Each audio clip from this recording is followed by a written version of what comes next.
செவி கொடுக்கிறதில்லை என்று ஒருவன் தேவ பக்தியுடன் அவருக்கு செம்மன செய்த செவி. இன்னைக்கு கர்த்ததேவல என்னிடத்துல வந்து நிறைய பேர் சுகம் பெறதுக்கு காரணம் என்னன்னா கொடுக்கிற மருந்தோ மாத்திரைகள் வார்த்தைகள். அந்த வார்த்தைகள் தான் தேவனுக்கு மகிமை என்ன கொடுக்குது? சுகத்தை. இப்ப நீங்க எல்லாம் கேட்கறீங்கல்ல, காது கொடுத்து கேட்கும் போது வியாதி போயிடும். அது நிறைய பேருக்கு தெரியுமா தெரியாது. அதுக்கு ஒரு சம்பவம் வேதத்துல இருந்து அது இன்னொரு நடிகை சொல்றேன். காது கொடுத்து கவனிச்சு கேட்கும்போது பிசாசு போயிடும். எந்த வியாதி இருந்தாலும் போயிடும். அதுலதான் எந்த இடத்துல போனாலும் எந்த வியாதி இருந்தாலும் நீங்க கவலைப்படாதீங்க. கர்த்தர் உங்களுக்கு என்ன கொடுப்பாரு? சுகத்துக்கு. என்ன ஒண்ணு, எந்த இடத்துல இருந்தாலும் சரி, எந்த தெய்வத்தை வணங்களாலும் சரி, அப்பாற்பட்ட விஷயம்.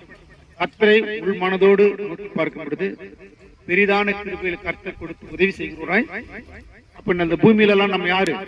பாவியா தான் பிறக்கும். பாவியாய் பிறந்து என்ன பண்றோம்? பாவியாக மறிக்கிறோம். அதுல இந்த பாவத்தின் பிடியிலிருந்து விடுதலை கொடுக்கிற ஒரே தேவன் யாருன்னா யாரு? கர்த்தராகிய.